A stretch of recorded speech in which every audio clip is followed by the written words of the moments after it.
Olá, pessoal. Esse será o primeiro vídeo de uma série de outros vídeos de tópicos extras de introdução à química quântica. E o vídeo de hoje será sobre a técnica de STM, o Scanning Tunneling Microscopy, chamado por aqui de microscópio de varredura por tunelamento.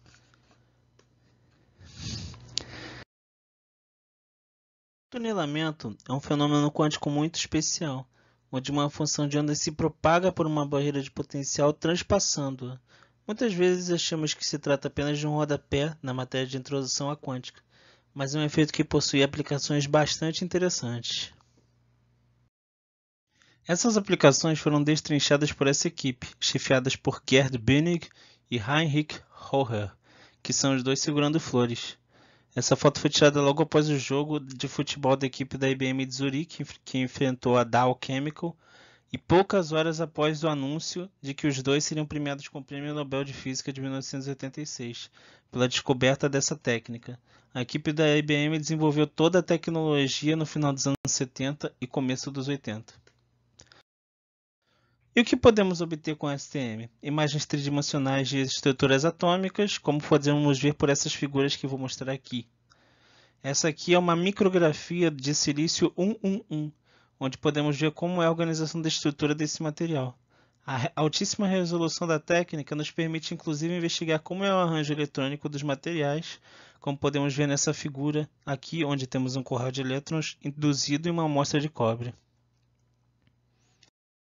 Temos uma figura que mostra de forma simples como é o funcionamento do microscópio. A imagem é formada a partir do tunelamento entre os elétrons da superfície com a ponta do scanner e é processada por um software de computador. Essa ponta é feita de tungstênio ou uma liga de irídio com platina e está contida em um dispositivo chamado piezo drive, que contém 3 transdutores piezoelétricos chamados de X, Y e Z. Aplicando o potencial, o transdutor expande ou contrai. Se aplicarmos no X e Y, movemos nessas dimensões para correr com a ponta, enquanto que o Z serve para aproximarmos ou afastarmos a ponta da amostra. A função de onda do elétron na ponta se sobrepõe com as funções de onda dos elétrons na superfície da amostra. Aplicando o potencial que chamamos de bias entre a ponta e a amostra, geramos uma corrente entre a ponta e a superfície, chamada de corrente de tunelamento. Nesse caso, a barreira entre os dois é o próprio espaço entre a ponta e a superfície. A forma desse potencial vai afetar como a condução dos elétrons se comporta.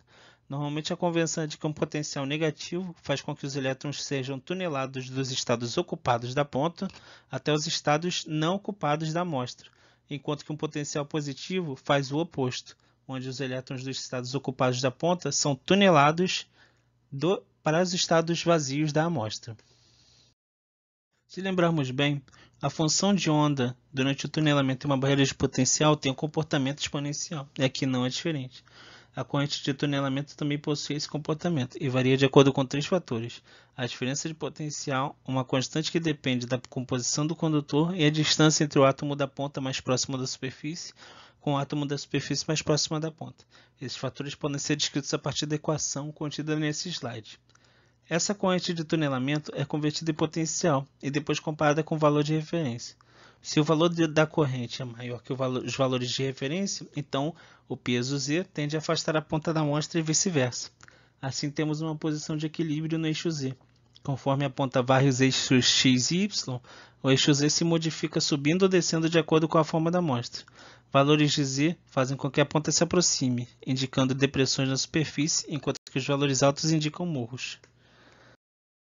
Apesar de à primeira vista parecer, essas imagens não são representações diretas de como é a superfície do material, mas sim medições da densidade eletrônica da superfície de material em função da posição da ponta do microscópio e da energia da superfície da amostra. Essa técnica é muito útil para fazer micrografias das superfícies de amostras em escalas bem pequenas, sendo comumente utilizados os nanômetros para o eixo X e Y e o picômetro para o eixo Z, como podemos ver nessas figuras de grafite. Como já falamos, as posições da ponta são muito importantes para a técnica funcionar, assim como a distância entre a ponta e a superfície deve ser mantida em um valor ótimo para obter a melhor resolução possível. Uma superfície que não seja plana pode acabar quebrando a ponta. E o equipamento deve possuir um sistema de isolamento de vibrações para evitar que qualquer coisa saia do equilíbrio desejado. No STM, há dois modos de trabalho, um em altura constante e um em corrente constante. No modo de altura, o potencial e a altura do eixo Z são mantidos constantes enquanto se permite deixar a corrente variar, o que influencia as imagens obtidas. Esse modo é mais rápido, mas só é aplicável se a superfície for bastante lisa, já que morros podem fazer com que a ponta quebre. No modo de corrente constante, a altura varia e dá uma imagem relacionada com a topografia do material. É mais demorada, mas também é mais segura para a ponta. Nesta animação do physicsanimations.com, podemos ver um exemplo de como funciona o modo de corrente constante, onde a ponta se distancia ou se aproxima dependendo dos morros e das depressões da superfície do material. Quando se fala em STM, uma coisa que vem à mente de muitos é a manipulação atômica. Essa figura da IBM, por exemplo. Eu lembro de ter visto ela no Fantástico nos anos 90, de tão incrível que foi na época. E nem imaginava como isso poderia ter sido feito. Mas hoje temos representações ainda mais impressionantes, como a que veremos a seguir. Esse vídeo, que eu vou deixar o link aqui na descrição, mostra os movimentos de um garoto e sua bola feito puramente de átomos. Como é que isso é feito? Olha, é mais simples do que parece. Os átomos eles estão dispostos de forma totalmente aleatória nas amostras e substratos. E para fazer com que eles se movam da forma que queremos, nós aplicamos de novo um potencial que aumente a corrente de tunelamento na ponta que esteja acima de um átomo de interesse.